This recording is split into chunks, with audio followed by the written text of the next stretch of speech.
Welcome to another episode of the Paul Gough Show. Today is a superstar of the PT profession. She's called Jennifer Penrose. She's from Washington State.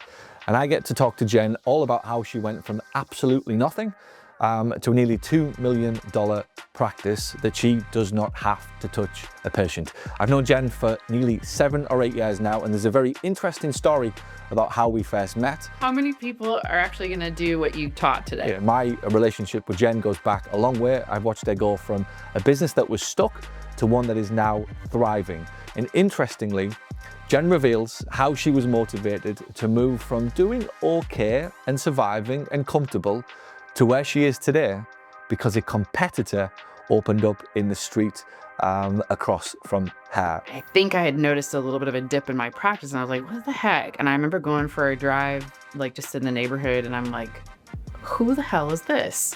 It's a very interesting story. We dig into a hot point at the minute, this whole concept of the profession being dropped from the professionalism list and many other points as well. So we've got a fantastic episode, an amazing lady, a fantastic business owner who's going to share with you some wonderful lessons. Turn us up nice and loud and enjoy the show.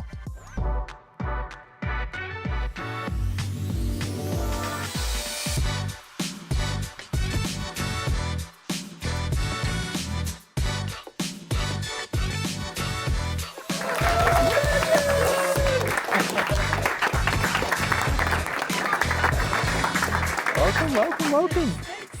All right, welcome to the first ever live studio audience podcast. How does this make you feel? This is awesome. You've done this before. You've done this on a bigger stage. Jen, you've had hundreds in front of you speaking, sharing your wisdom and your knowledge. They shouldn't spook you. An incredible guest today, Jen Penrose from Washington. We've got some good stories to share with you, and we're going to dig into, as we always on the podcast do, the mindset of very successful practitioners, business owners in this amazing profession. We like to dive into the habits, the standards, the motivations, the desires, the fears, all of the things that make great and very successful business owners in our profession tick. And you're getting selfies everywhere right now and all sorts of things happening in the studio, which is great. Like, this was my dream for this type of, I said we'll end up on stage one day with a live studio audience. So Jen, tell us your story. Where did it all begin? I opened a clinic in 2007 and found very quickly that I was stuck. Met you in 2017. And as they say, the rest is... So 2007 to 2017. So it took you 10 years to realize you were stuck. Yeah. Well, I think I knew I was a little stuck, but I didn't know what to do about it. There was nobody doing what you're doing. Okay. Tell me what the business looked like at that point. Tell me a little bit about the type of clinic you run, insurance or cash, who your ideal client is. Just tell me a little bit about your business model to start with. We were all insurance at that point.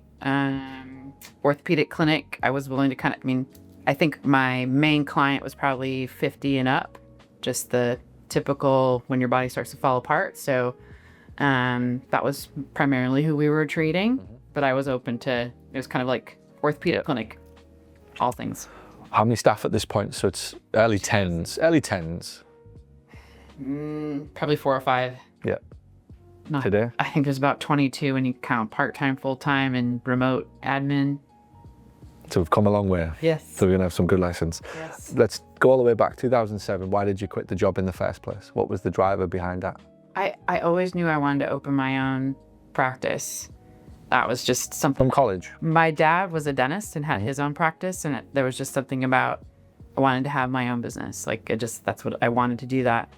So I wanted at least a little bit of clinical experience for a little bit before I did that. But the last business I worked for, he recruited me to open up one of his clinics. And I said right away, I'm like, just so you know, I'm going to open my own business one day. And he's like, yeah. We'll see. Yeah. I think he thought once I had kids, I wouldn't do that. Yeah. But I did. Yeah. What was the point where you kind of really final straw in the job then that you had? What was there a day where you just thought, that's it, I'm done? Or was this just a pre-planned, I knew I was going to do 3 years and I was out? Or was there something that happened that made you think, I'm done? I'm always curious as to what the spark was to cause you to do it. I knew I always wanted to do it. So that was just there. Yeah. And then I started seeing my name written on all the referrals coming in. So I just started counting how many patients were coming to see me directly. And so once I tracked that and I was like, okay, half the people coming in here are coming with my name on it. I think I can make a go of this. So then I reached out to some of the doctors that were sending. I'm like, hey, thinking about doing this. And they're like, do it. So it was kind of one of those, I knew I always wanted to, and then confirmation of seeing my name written. I was sort of like, if I don't do this now, will I ever do it? It was kind of one of those like, yep, we're doing it. What was that next phase like? Were you frightened, apprehensive? Were you, that phase between I've decided to quit and I'm starting my own business? What was that period of time like? I think, well, because I had one kid at that time when I opened my practice, but I think it was just a matter of like, I just got to keep going. I have to make this work. So it was just to like, keep going. We're going to make this happen. And my husband was very supportive. It was very much like we lived a lifestyle where if all fell through, like we could just live on his salary. Like I didn't so it was one of those, like I had that safety net. Like if it's going to take me a year or two to figure this out, that's okay. Yeah. We're fine. When was the day you realized you could actually do it, that you were going to make it work? I think even the first year I was like, wow, I'm paying for myself, I'm paying my bills, I'm paying okay. And then I could hire, so it was. It took you about a year. Yeah. I mean, that first year was like, I was shocked. Like, okay, I'm making the salary that I was making, plus I'm making my payments. I can hire, like it was working. What do you think was the reason it was working? What were you doing? What was the magic to keep it moving, to get it to the point where you thought, yeah, I can hire, I can grow? What were you doing especially different from the place you'd come from, for example? I did run workshops actually back then. I had a running community that I was a part of, and the gal that was in charge of that was like, you need to put on a workshop on like preventing running injuries and what we can do. And I'm like, okay. So it was just kind of organic in that sense. Yeah. So I had running workshops and I showed up at their running events and would talk for like 5-10 minutes before we'd go off on a run together. And so I just, that grew, that worked. My referral, the word of mouth kind of worked. I wasn't into the whole email campaign yet. I didn't realize that was going to be a great thing to do until later. But the workshops, I was already into that a little bit early at the suggestion of my friend. Yeah. So we fast forward today, 2025, you've got 20 odd staff, 7-figure clinic, doing great. You're almost out of treatment completely. Nothing, don't touch. Only if you want to. Only if you get a little itch that needs When scratching. I start a new service, like the regen stuff, I've had to be the lead person on the discoveries and get that going. What keeps you motivated today then? You've got a big business, you've done very well, you can fly here to Orlando, you were in Orlando again last month.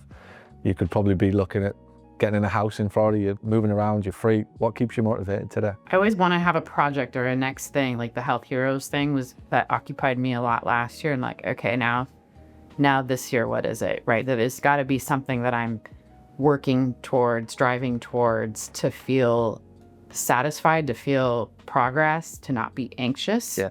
So it's interesting this year, like in the last couple of months, it's been a little bit of like, okay, what can I do with my time? And I've been playing pickleball, which is a great physical outlet, but that mental stimulation, so I'm like, all right, I signed up for CEO because I'm like, I need someone else to tell me how to structure my day. Where do I need to focus? I feel a little scattered at the moment. Yeah. I need a project. Yeah. What about when we first met? And take me into Chelan. Tell me a little bit about that conference. Is it Chelan? Did I pronounce it correctly? Chelan. Chelan. It's better than I think I just call it Chelan. Chelan? Yeah. Chelan. There you go. Yeah. It's look, I'm English, right? You try pronouncing some English towns and I'll pull you up, right? So it works both ways. Yeah. Say Hartlepool. Hartlepool. That's not too bad. That's not too bad. You've rehearsed that one. Yeah, take me to Chelan, how we met, because it's an interesting story and I think we might be able to get some good conversation around that. What was it, 2017, 2018? I knew my business, I wanted more from it. I was like, we weren't hitting goals that I thought I would hit at that point. Like I was a little bit like, okay, how do I grow this? Like, what am I not doing? And so you were just a breath of fresh air. I'm like, okay, like this is what I've been searching for. Yeah. What was it about what I was teaching then back in 2017 at that conference? So for context for everybody listening, what was it, the state?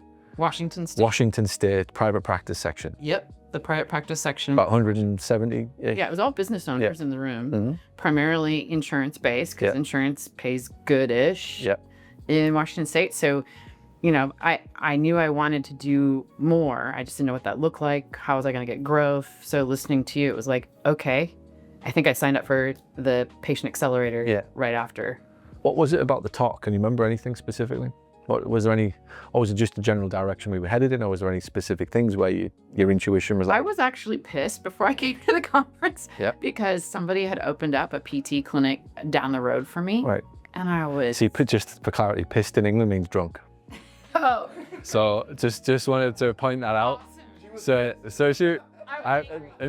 she was pissed at the end of the night, I remember, because you came up to me and asked me what did you ask me again? How many people are actually going to do what you taught today? Yeah, so I tell the story slightly different, right? Yes. So I was sat on my own, minding my own business, while probably talking to somebody, and Jen interrupted me and she said, I have a question. I thought, well, she's waited all day to ask a question. She didn't put her hand up in the room. So she said to me, how many people are actually going to do anything that you've just been speaking about today? And I looked away and I came back to her and I said, of 180, I said there was probably 20 actively listening, 10 have a slight interest and think that they will actually do something but won't, and maybe 3 or 4 will actually do something out of 120. I was shocked when you said that. What were you expecting me to say? I thought maybe 25% in the room would do what you said. If only. If only. If only. So that was the introduction, and I do remember, I think you were carrying a glass of red wine, and that's why I remember thinking you were pissed. Like, right. So there's a difference. So just for the podcast listeners in America and England, pissed means something slightly different. Yeah. So if you get pissed in England, it means you're drunk. Yeah. So there you go. We get angry, or what do we get? Annoyed, or we can be we can be pissed off. Pissed off means we're angry, right? But pissed. Got it. Typically means we've had a few too many beers. Yeah. I was angry because someone had opened up just down the road from me, and I think I had noticed a little bit of a dip in my practice, and I was like, what the heck? And I remember going for a drive, like just in the neighborhood, and I'm like, who the hell is this? And I was like, all right, I have got to figure out a way to get ahead of this. So when I came there, I was like, all right, I needed an actionable thing to do, because I was like, this is, my competitors moved into my neighborhood. So that was the driver. You think you had it too comfortable for too long? Mm-hmm. I had a similar one, actually. I remember having a clinic in town in Hartlepool for maybe 5 or 6 years, and there wasn't any real competition. Then all of a sudden, a guy who worked in the hospital started his own practice, and I was pissed, right, and annoyed, because he worked for the hospital system and he would reroute referrals to himself of an evening. So he was basically like the guy, right, in the national system in our area. And it was one of the conversations he would go, well, it's 12 weeks, but if you come and see me, right, I remember you think, you fucker, right? And it drove me, it possibly drove me to America, right? When I realized the same thing, I'm gonna have to figure out how to market significantly better than this guy, because he's gonna get all the contracts, he's gonna get all of the sort of the crowd, if you like, and if I'm not careful, he's gonna come in and rain on my parade. And I think, again, part of what we're trying to do here is get to the root of what drives us as business owners.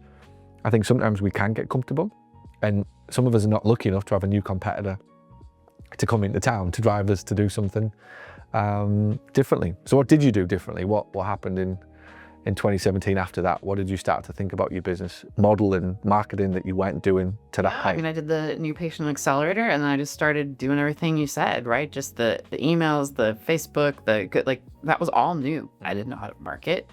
So everything you taught, I'm like, all right. And I think right after that, it became an implementation call. Like I just went from there to I'm all in, drink the Kool-Aid, let's go. Mm-hmm. What of those strategies that you did were the ones that were like they stuck for you? Was it online? Was it offline? What were you doing?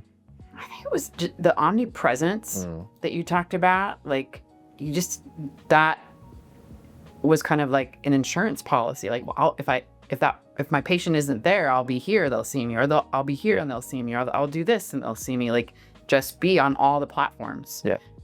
So I did the newspaper ads. I'm still in the newspaper ads. I still have people cutting out the newspaper ads and bringing them in. Yeah. It's like, okay, still paper still works. You've always been, so I've known you now for 8 years and I've worked with you for a long time.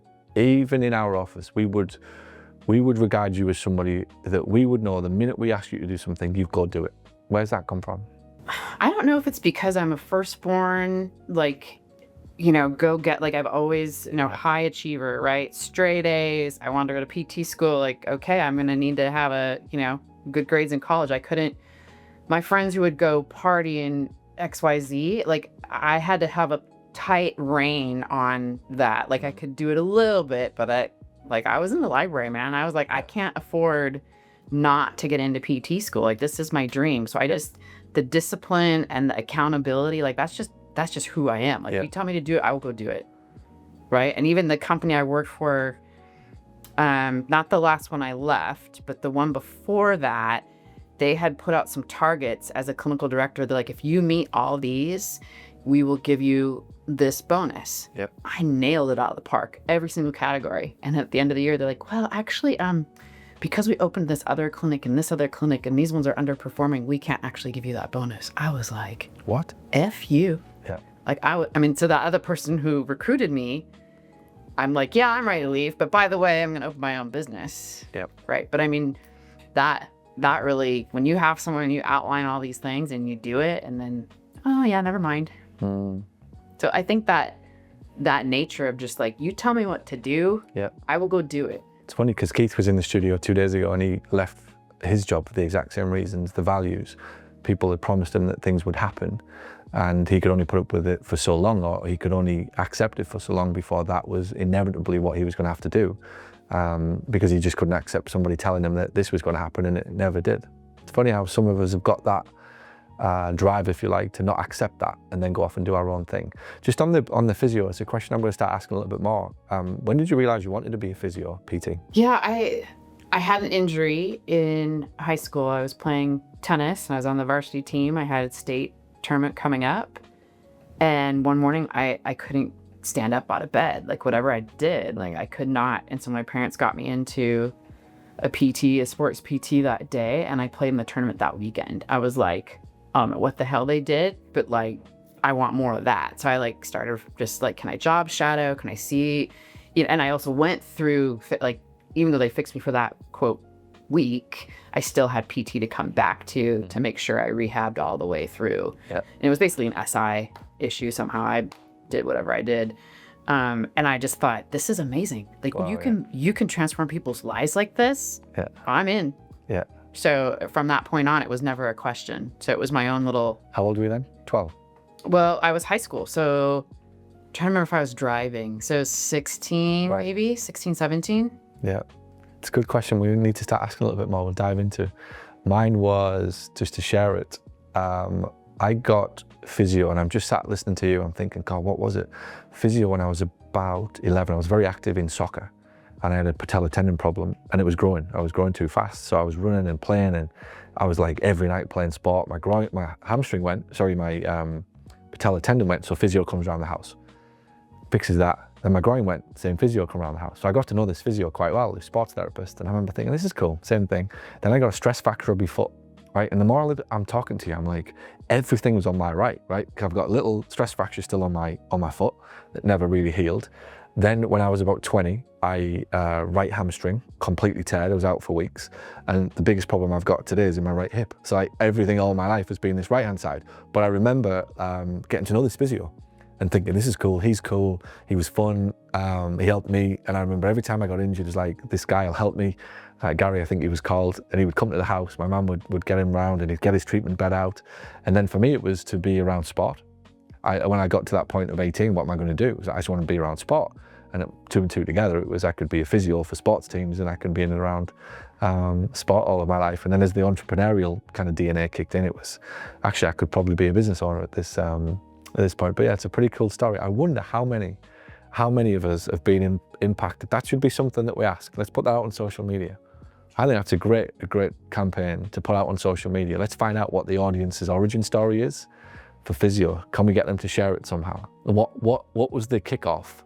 And anybody who's listening live on this now, get in touch with us on Instagram maybe and tell us your origin story. I think that would be fascinating to share that.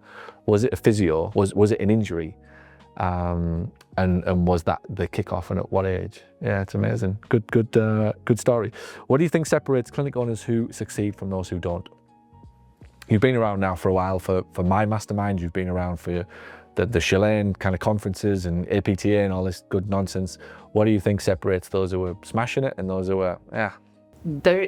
They're relentlessly stubborn. Like, they are going to do it. Like, if it doesn't matter what you throw at them or what life throws at them, they will figure it out. Like, they will zig and zag and like, I'm going to figure this out one way or another. I don't care what you throw in my face. Yeah. I know I'm going to figure it out. So that self-belief of like, whatever, you throw COVID at me, I will figure it out. I'll reinvent something. I'll go online. I'll do like, you just, at the end of the day, it doesn't matter what comes your way. You just have the belief like, I will figure this out. Those are the ones that succeed, I think. Where does that come from? It probably comes back to just self-belief, right? That I think one of the things that has always helped me is when I close out my day, I go through like just sort of a gratitude of things that my current, whatever's going on, there's still something always to be thankful for and what has been accomplished. And just there's this piece that I just have, like, you know, God's carried me through other crap before. Whatever is facing me now, I'm going to figure it out again. Part of it is this community I'm a part of. Like, it's up to me to reach out and make those calls. But I know if I call Stephanie or if I call Beth or I call Keith or I call any of the coaches, like, they will give me things to do or ideas or walk me through it. I still have to do it. I still have to do the work. But I have that community that I can fall back on. There's just not it's just not a question of, will I get through this? I will, and I do. Yeah. But I think it's always coming back to like being able to be grateful in spite of what's going on and know that like I'm gonna get through this, and to go back and go like, I've been through hard stuff already. I've already been hit in the face X, Y, Z times. Like, give me your best shot. I'll find a way. It's fascinating, and honestly, I love doing these interviews because it makes sense to me. Even as I interview you, I listen to my own voice, thinking about scenarios and situations I've been in where that's been true, right? One of them would have been when Xander was born. Obviously, it was a shock, and none of us expected to be raising a boy with Down syndrome, like the night before we went into hospital, that's for sure. But it's a blessing and the best thing easily that's ever happened. But at that point, you're in shock. And I remember, and this is 100% true story, I was in a period of time, it was about end of February, so he was 2 months old at this point. And I remember Sophie wanted a meeting with me. So the gal who runs obviously the company, right, based in the UK. And I remember saying, I can't meet her in the office. I just can't do it. I'll break down. I can't like talk. I can't be like, I was just in a phase of just, what the hell? Meet me at a coffee shop. And I met her at a coffee shop, and I got through this like 20-minute thing that she needed me to do and talk about and whatever. And then she asked the question, she said, "Oh, how are you?" And I just went, and I completely broke down for the first time, like as an adult. I broke down in front of her. And I remember saying to her, I have no fucking clue how I get through this, but I know I will. Right. And I just remember keeping saying, I have no clue. I don't know what to do. I have no idea how we get out of like the fear of all of this and what life's going to be like and everything, but I know I will. And I didn't at that point have any idea of the path. And then not long after, all of a sudden you start to you see things or little things pop up or people give you little bits of advice. So you just start to realize that actually you don't need to figure it out. You just need to keep going. And that's often when people have asked me, like, how did you get through those first few weeks and months? You just keep going. Like you just believe that you're going to get through it. And all of a sudden one day you actually do, and you come out of it. And then the only thing you start to worry about is, will it go back? Will you ever go back to worrying? And then thankfully in Xander's case, we never, I never have, but that is such a true thing where when you're in a funk, the belief that you're going to get through it in spite of the fact that you don't have the map is a trait that I'm picking up on pretty much everybody I interview in this series. What's on some big decisions then, things that are a bit scary, a bit spooky? What's the biggest decision you've had to make in business? I'm going to talk about this at PPM Live. Like the biggest thing for me, being mostly insurance, was making that pivot to Medicare concierge, right? Like I didn't want to do it. I'm like, I know I need to do it. I don't want to. I really don't want to do this. My staff doesn't want to do this. The patients aren't going to, like, you know, all that. But now that I went through it, I'm like, I should have done this years ago, right? It's so much better on the other side. But you have to be willing to go through some crap. Like, you've got to develop it. You've got to train your team. You may need to let some people on the team go that don't want to be a part of it and all that, whatever. And clients might be mad, but you can't stay with this because it's not sustainable, right? So I had to pivot. So I think that was the hardest decision I had to make, but I'm so grateful. So grateful. How many times, on the topic of team, how many times do you think you've had to turn over the team? Like, where you've lost key players or the team that maybe's got you started for 2 or 3 years? How many times have you had to go through that, like, turnover now? You've been in business for 15 years. It's funny. I don't log into payroll very often. I've delegated that, but if I do and I scroll through all the names, like, because those never disappear on, like, they're there even though they're inactive. I'm like, holy crap! Like, I can't even remember. Like, I read some of the names. I'm like, I don't even remember who that was. Like, so they were obviously left a good impression on the business. So it's just sort of comical when you ask that question. I'm like, gosh, I mean, there definitely were some people that, like, pretty quick were on, right? And then COVID, I mean, there were some good PTs I had on the team, but, like, their family and just what was going on, they moved to different states for political and otherwise reasons. So I lost that's when my team really, like, I'm like, great. Are you suggesting that Washington might be a little political? Right. This is why you like Florida? So anyway, yeah, so it was a... You know, leave that in. Leave that in. In fact, let's say either. Let's get a reaction. Go, yeah. Yeah, they did move to red states. Okay, yeah. Oh, didn't they all? Two of you? They've both come on down. They've both left. Come on, yeah. So, yeah, I mean... They like freedom. That's the thing. They like a touch of freedom. Yeah. We've just lost half the podcast listeners in New York, Michigan. And then recently, 2024 was rough, very slim staff. I needed staff. And then the hospital in town closed their outpatient orthopedic clinics. So I picked up 3 PTs from the hospital system, which had been in that system for a very long time. So that's an interesting onboarding process, right? Difference? Yes, but they had their pick of jobs, right? Okay. Because everyone needs therapists. They wanted to work for me because I'm one of the few that's still one-on-one, right? But they knew, and I told them, right, like, we do Medicare concierge, we're doing region, like, you want to be on this, like, this is who we are, and you're going to need to be a part of this, and you're going to have to... After the trade-off, right? If you want this, this is what it looks like. It can't just be a plan of care recommendation. It's that plus this, right? So that's been interesting to onboard people from the get-go with that. They have to actively encourage people to move into those plans and memberships. Yeah. And so they chose that versus working for a clinic where That's they interesting. 53.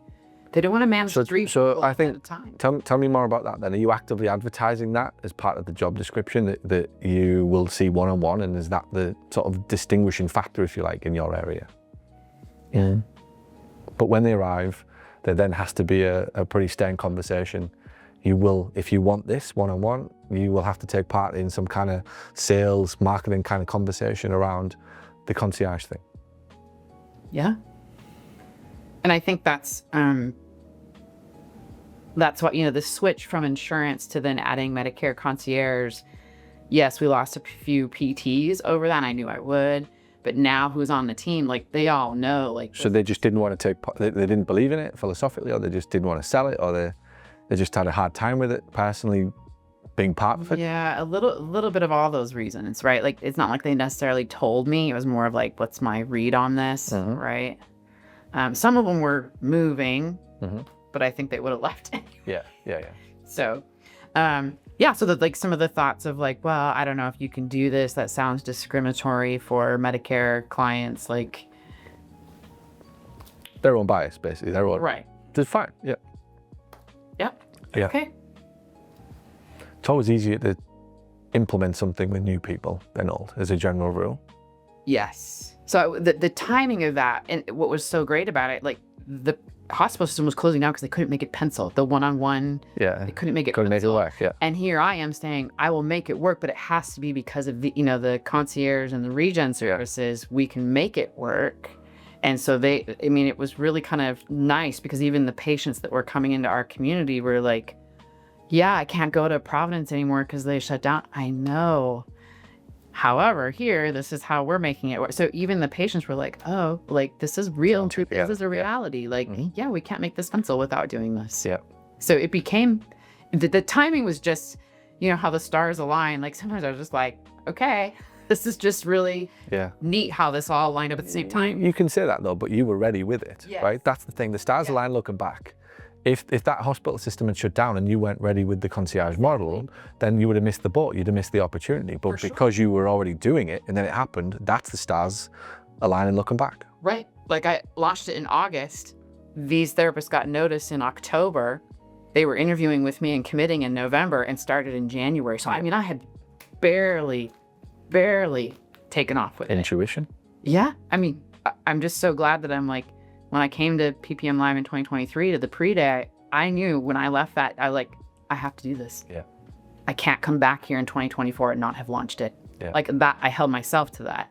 I'm like, I will not step foot into this PPM Live without doing this. Was the first steps to launching it then? So you left PPM. Tell me about the first few weeks. How do you get started? Somebody's listening thinking, I'm heavy insurance or I'm cash and I want to implement concierge. What are the first steps after that event? I met with my leadership team and they were on board. They knew like we need to do something different.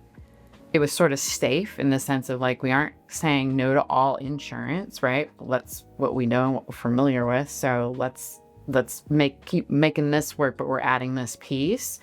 So I think they were just like relieved that we have a solution if we can do this, right? And then it was scheduling a call with an attorney, like, okay, I'm tired of people saying, oh, you can't do that. Medicare won't let you, it's like, I'm going to cut through all the noise and I'm going to talk to an attorney, hire to pay whatever the fees it is and call Medicare myself and have them call. I'm going to talk to Rick Gowenda, who's like the billing expert in Medicare. Like, let's figure this out and get the experts talking to us and quit talking to like, well, because people say all kinds of stuff. Yeah.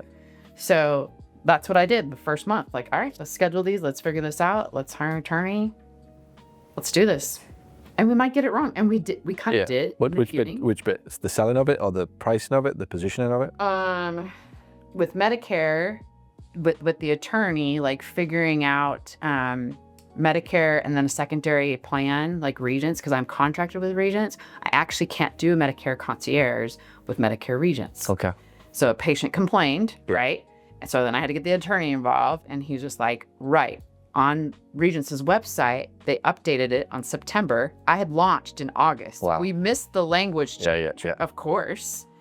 And you can't charge the fee. So you have to make it optional. So we had to then restructure kind of everybody who was Medicare plus a secondary. So it's just kind of one of those like, okay, we'll make it optional now. So Regis was just sort of like, yeah, you need to, like kind of just a little, forward. that. Yeah. Okay, fine. So we adjusted. So it was just kind of an interesting, like, I don't know if some other people get totally rattled and then just scrap the whole thing, but like, okay, now we just need to make it optional for these people. It's still mandatory for these people. I think there's okay. I think there's three camps. There's the camp one, which is just complete shutdown of it. Can't happen. Idle gossip, been on Reddit. Somebody said it can be done. Never come back to it. And then are scornful of anybody else who does it. Mm-hmm. Camp 3, I'm gonna go 3, is zero legal, like zero interest, but I'm gonna do it.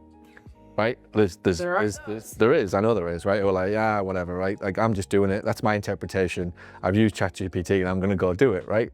And then there's the ones in the middle. And I think that's the fair and balanced way to do it, that I take enough advice from enough people and I use my own common sense based upon 3 or 4 people's opinions and judgment and guidance and the legal scholars, if you like, who, by the way, will never agree on anything anyway. I'm surprised you got it done if you've called a lawyer, but it's because they'll just scare the crap out of you, usually. But the good thing is you talk to more than one person. You talk to one lawyer, you're just going to get there. You talk to a second, and it'll usually balance itself out. So okay, I thought that was very interesting, that there's a variety of opinions with the attorneys. Yeah, there is in everything, and that's where you've done the right thing. I always say, and anybody who asks me for financial advice or legal advice, call two lawyers, and if you get the same opinion, you're in good hands. If you call two lawyers and you get opposing opinions, call the third. And then at the end of that, the two of them are going to line up, and then it's up to you to agree. And usually your intuition is pretty right anyway, that what they were telling you was true. And you've done, I don't think there's any other way to live life than that, because there is no absolutes or facts anymore with anything. Like, you're watching it play out in a political system that there isn't fact. So I think you're in the camp two, the safest one and the smartest one to move forward. What was the initial offer? Can you remember? What was the first thing that you were offering clients then? I remember talking to Stephanie Wiley about, like, okay, I need something that's plug and play because I don't have enough staff that I'm going to build into this concierge, right? Like, extra value, besides at least letting them know, which really sells it, is that you will have one-on-one time with your licensed provider, because they all can tell when they go to the other competitors, don't get it. being overlapped, they get 10 minutes maybe with their PT. So that's really what sells it. But you have to have non-covered services to legally charge the concierge fee. So what to have in that? And she had a PEMF mat. So I was like, okay, it's not super expensive. I can buy that and at least offer that. And red light therapy. That was kind of what I'm like, all right, at least that. Plus I'm already, the one-on-one is what's going to sell it. And then built in like a full fitness, like a personal training session, right? And a Pilates class. Like, so that was like the bare bones. I had kind of a nutrition class that was already put together, like a paid version for weight loss for 8 weeks. And I'm like, why don't I just give them the first 2 weeks for free? And that could be a leader into the paid version, but then they get value for the concierge program. So I'm not creating anything new. I'm just giving them that as a bonus. So I just kind of, what do I have already that I can build in here? Good. Where do you think on this topic of concierge and membership, might be a loaded question, but where do you think the PT profession is headed in general? What direction is it headed? So I was on the board for the Washington APTA, right? So I'm in conversations that I was like, I'm not on the board anymore. You're a rebel, yeah. There's something about my clients that they're not very likely to be on boards for long. I think what shocked me was when they put out a survey, and a third of the PT clinics in the state of Washington were operating in the red. I'm like, how the hell do you expect this to keep going? And that was a couple of years ago. So what is it now? And their solution is to keep going with the same model, just work harder. Yeah. That's insane. A third of the practices in Washington are in the red. Yep. That was the survey that got put out. I was floored. And then we were using that for, I don't know, I guess some sort of ammo to the legislature to help petition this bill that's it's not dead yet, but it didn't get passed last session, about mandating a mandatory raise in the fee schedule for commercial payers in the state of Washington. We'll see where that goes. But that was part of the reason they did the survey, was to like show the legislature, like, hey, these clinics aren't making it. And we weren't every discipline, all physicians, OT, speech, whatever, everybody was giving them data. It was interesting that it didn't pass, but when I think about it, it was an election year. And so of course they're not going to, the insurance lobby is going to kill that. Yeah. So I'm like, right, that's not going to move. I don't know where it's going to go. But yeah, they didn't have a solution other than like, oh, let's lobby the legislators to get more pay. I'm like, oh my gosh. There's got to be more things that we can do than lobbying. Yeah. So if I mentioned the term professional, what would that mean to you?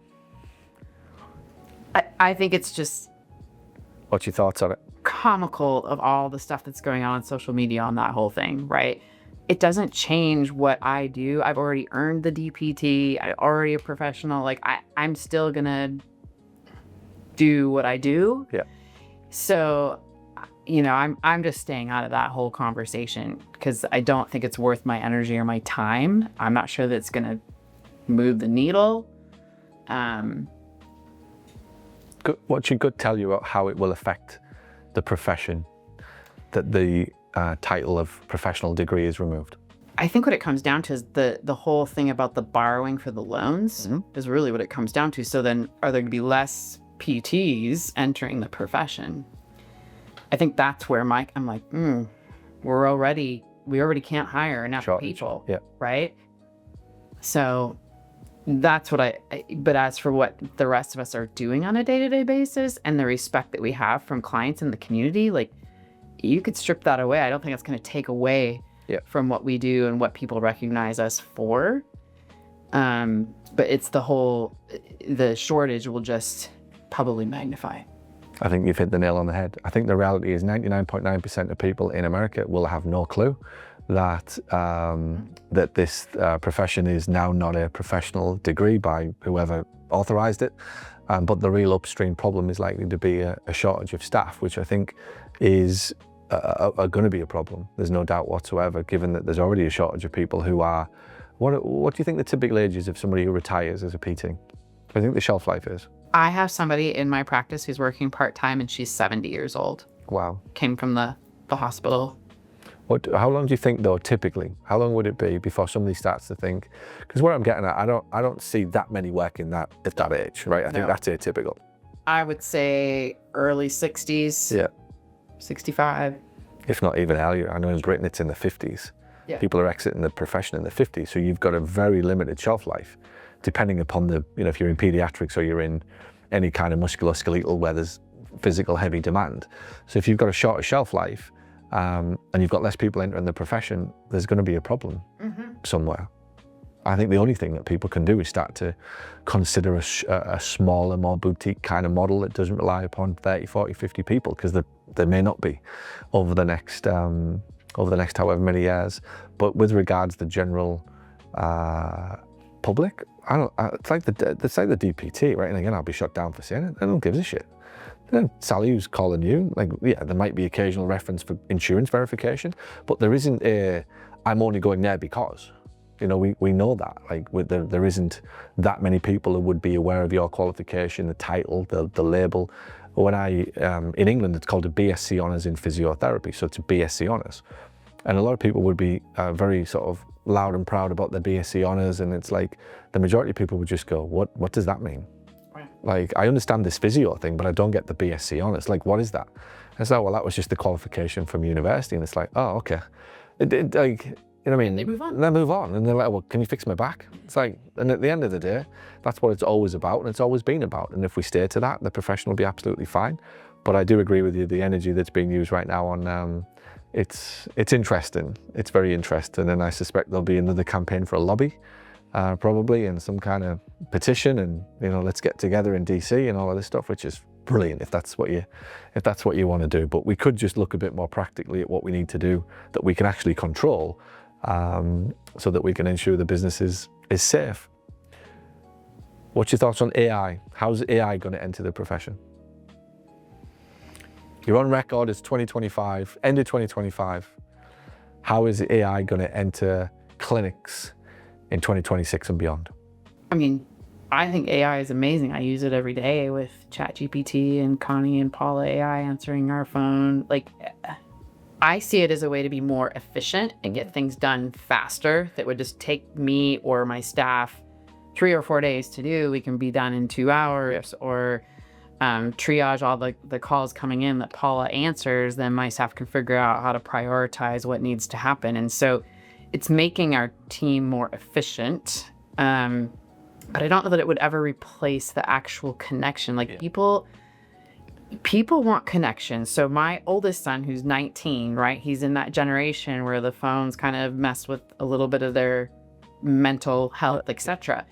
And he is very much like, he hates, like, he will call people versus texting. Like, he wants community and he wants connection. And like, it's interesting. Some of even himself, they'll delete apps because it's like, this is just too, I want the emotional connection. I want the relationships, right? And so I think humans we're created for that. Yep. And I think that's where we're going to thrive as physical therapy practices. I'm not really worried about AI, like, replacing people. Like, can we be more efficient with it, more productive, but yet then stand apart by having the connection and the emotional craving that people are not getting with this thing. Yeah, yeah. Tell me then, how do you draw the line, or how do you help somebody understand? You just talked about community and sort of face-to-face. I think biggest hang up for AI, for anybody listening to this, will be the voice AI, right? Somebody answering the phone. And you were obviously very early adopted to Poly AI back in April in Austin. How do you, in your head, how do you manage that? We want to be kind of hugs and like get to know our people and like be there, but equally, I've got now an AI assistant answering the phone. Like what was going on in your head at that point? How have you been able to balance that and ultimately come down the side of, it's all right for AI to answer the phone because ultimately it means we can do more in the office and we can give them more when they get there. How have you balanced that? What was the thinking going on at the time? I mean, we only had a 40% answer rate. So like, what were all those calls doing? Like, were they just like moving on to the next clinic anyway? Yeah. So at least talking to Paula, like my patients, like some of my long-standing patients, one of them came to the workshop the other night. He's like, I think I talked to a voice AI the other day. He's like, do you I'm like, yes. How was it? He's like, it was amazing. Like I wanted to ask if she was an AI, but then I thought I might insult her if she wasn't. So it was real enough, but yet there were a few things where he's like, wait a minute, right? But he's like, I said, well, did it meet what you needed? Like at the end of the call, like and he's like, yeah, I had some things I needed, a team member to call me back about, but I gave enough information that then the next call was meaningful, right? And that's the point, that I could have just lost calls altogether, right? Because we're only answering 40%. So what, that 60%, would they just move on? Because like, oh, this is annoying, I'll just call the next clinic, right?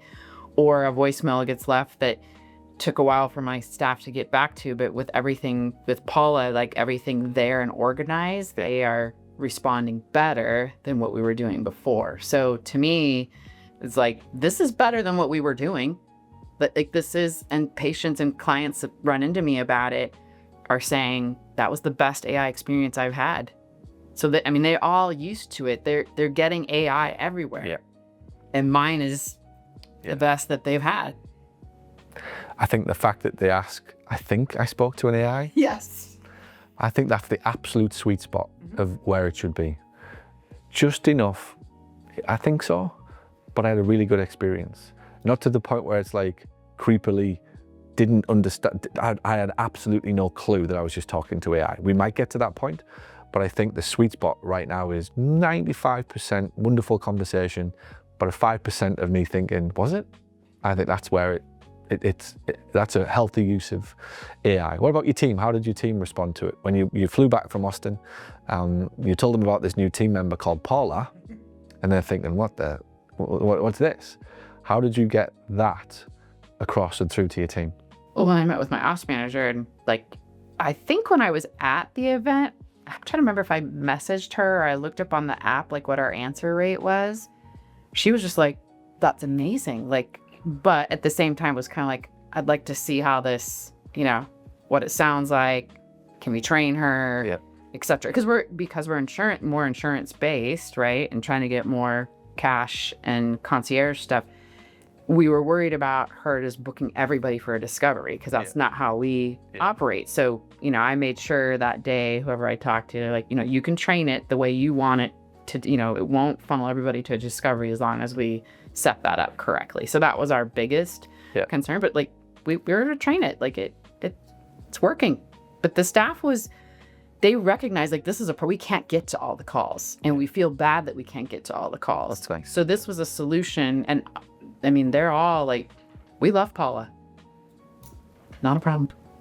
I think the two challenges will be, how does the business owner feel their customer service will be affected on the front end? And that's interesting what you've said, that you're more bothered about the people that you're missing out on, right? So something's better than nothing.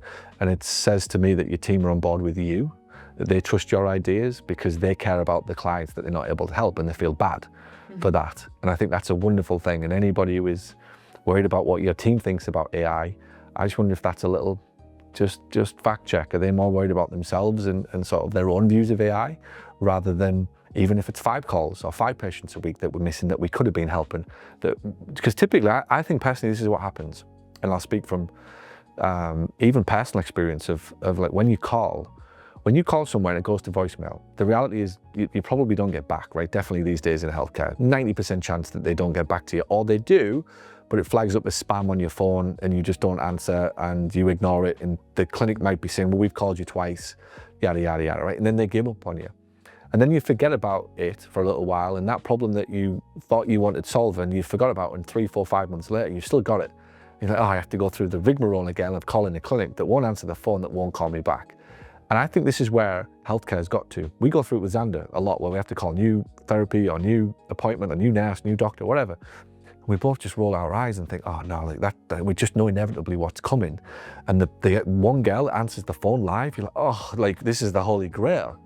Now, whether or not they're any good is irrelevant, right? Well, of course, we do our homework, but at this point, it's just elation that we don't have to go back and forth on phone tag and wait weeks to get an appointment that could have been taken care of in 2 days. And I don't think the clinic owners are realizing that this is how bad it is inside of their office, and whatever their prejudices around AI, and whatever their worries are over AI, we're all fighting a losing battle as to whether or not it comes into our clinic. It's in, and it's here. It's just a matter of time before it's everywhere, and you'll be probably left behind. But I would suspect if you haven't got it by 2026, this time next year, you are like Fred Flintstone kind of clinic. You know, you'll be basically out of business. So it's good to hear. What do you think, moving gears, what do you think separates, on that note, you're somebody who's decisive, you make decisions, you're happy with AI, you saw it coming. What do you think separates a business owner that will get something like that and adopt a new technology or a new, let's say, marketing campaign or something like that from somebody who doesn't? What's the nuances between business owners that adapt quickly and who don't? What have you seen? I think, you talk about the good enough, right? When you can just accept there's going to be some things that go wrong. There's going to be some things that you're going to have to adjust. But you'll learn, like that whole fail forward and correct and play, like just accept that. If you can't, and it has to be perfect, those are the ones I feel like they don't move forward, right? They're shooting for perfection and overthinking it, kind of paralyzed with options or fear or whatever. I guess I'm just at this point, I'm like, I've done enough things and figured out like, okay, that didn't work. Let's revise that. Like, oh, okay, that didn't quite go the right way. We'll do it again. Like, okay, it's just part of progress. It's fascinating. I've done, how many interviews are we in now? 15, 14, Jen? Double figures, how many now? 16, 17 interviews. I'm asking very similar questions, right, as we go through it. As Einstein would say, the questions don't change, the answers do. And everything that's been said in a roundabout way, it's in a different accent, it's in a different voice, slightly different message, but it's the exact same thing that's being said about how people are successful, how they deal with stuff, how they deal with shit, how they deal with change, adversity, staff. Everything that you just said there is almost a mirror image of what Keith said 2 days ago on the interview before you, about what separates winners from losers, basically. So it's a fascinating sort of study, if you like, that I'm probably going through here on the podcast, of really trying to understand, like, what is the commonality here between all of the successes that we get in the community and the people that potentially are just listening and doing absolutely nothing. 2 more questions. What's the best thing about owning a business, do you think? Freedom. Describe. What type? I can set my schedule the way I want to set it. If I want to see more people, I could, but I don't have to. I talked at PPM Live. I was gone for 2 months, 2 separate times during the year. Yep. And stuff happened while I was gone, right? Like a PT resigned and there was a build out going on, expansion that was happening. I'm like, whatever, you guys figure it out. Like, I have a team that can do that. So like the freedom that it gives you to come and go as you want, set your schedule the way you want. That ultimately, I think that is a little bit though what held me back for a bit of like not getting into CEO earlier, is I was comfortable making a decent amount of money for salary, and I had my schedule the way I wanted it. But I definitely was like seeing reimbursements it was starting to get tighter and tighter and tighter. And then that's when I was like, okay, got to do concierge, right? Like I can't, this is not sustainable. But it's funny when you are comfortable and you're like, yeah, this will do. Yeah. You can ride that for a little bit. Yeah. But then it got to the point where I'm like, nope, can't do this anymore. So then the next thing, right? What is next? For me now? That's my final question. What's the next thing for Jen? So I finally joined CEO. Sorry, let me back up. Yeah. Do you think you're already past where you thought you'd ever get to? I don't know that I'm past where I thought I would get to. I think if this is where I get to, like, is that good? Is that good enough? Okay. But I think because of my personality, like progress and always wanting to work on something else and something else, like I would have to find another purpose, right? Even if like I sold what I have and I move on to something else, like I'd have to find another purpose. Like that's just how I'm wired. So, I think I can do more, but I think I'm always gonna have that belief. So, as for like what's next, I'm trying to figure out, I want to be that longevity clinic in my community and the go-to clinic for regenerative therapy. And so what does that look like, right? So I'm having conversations with some of the sports med doctors in town, like, you know, how would that arrangement work? Can that work? Is that more headache than I want? Like my husband's a little more like, I don't know about that. Like, you know, get into CEO and talk to them. What do you not know that you need to know? Yeah. So figuring that out. I know that's what we want to be known for in the community, but what does that look like? Yeah. Final question.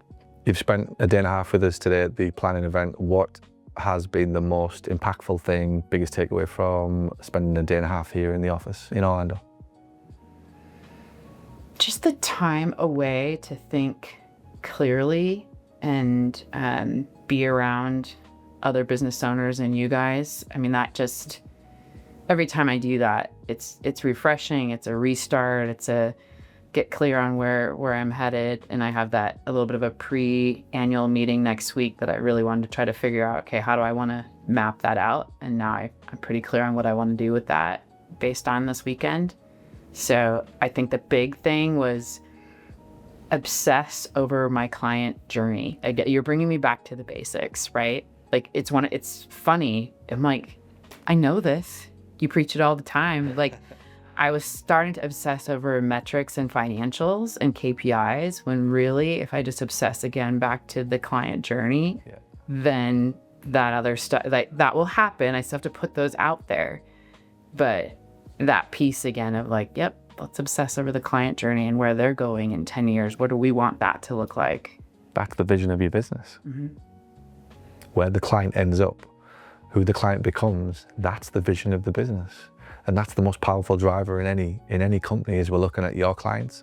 How do your clients arrive in their 80s and 90s? And that should be the juice that your staff get behind every minute of every day. And every time somebody doesn't do what they're supposed to do, you get pissed off because somebody isn't going to arrive in their 80s or 90s as healthy as they could have been because of your magic sauce. It's the same in my business.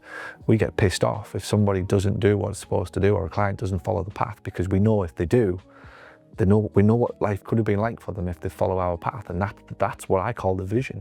So the journey improves, the journey and the client pathway gets bigger.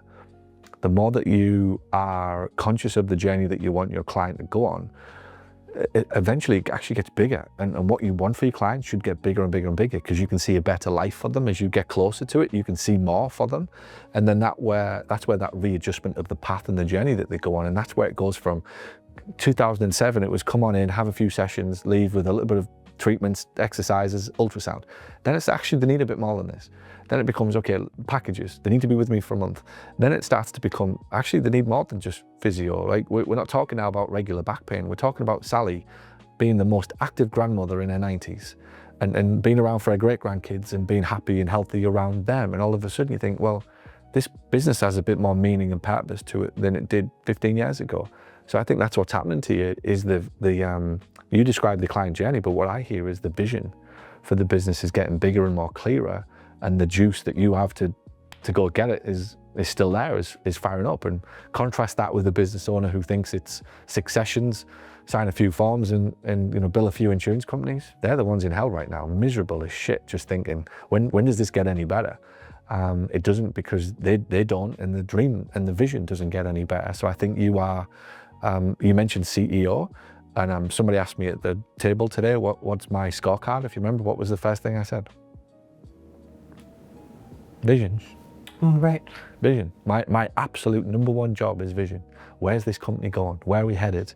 Sometimes I need to daydream. Sometimes I need to jump on a flight. Sometimes I need to just listen to other people, podcasts, whatever, be inspired, go for walks, runs, beach, whatever it is. As long as I'm doing a little bit of daydreaming about where this company's headed, somebody might call it daydreaming. I'd call it, where's the vision? Where are we headed? And then I can come back into the office and I can execute, or I can talk to the team.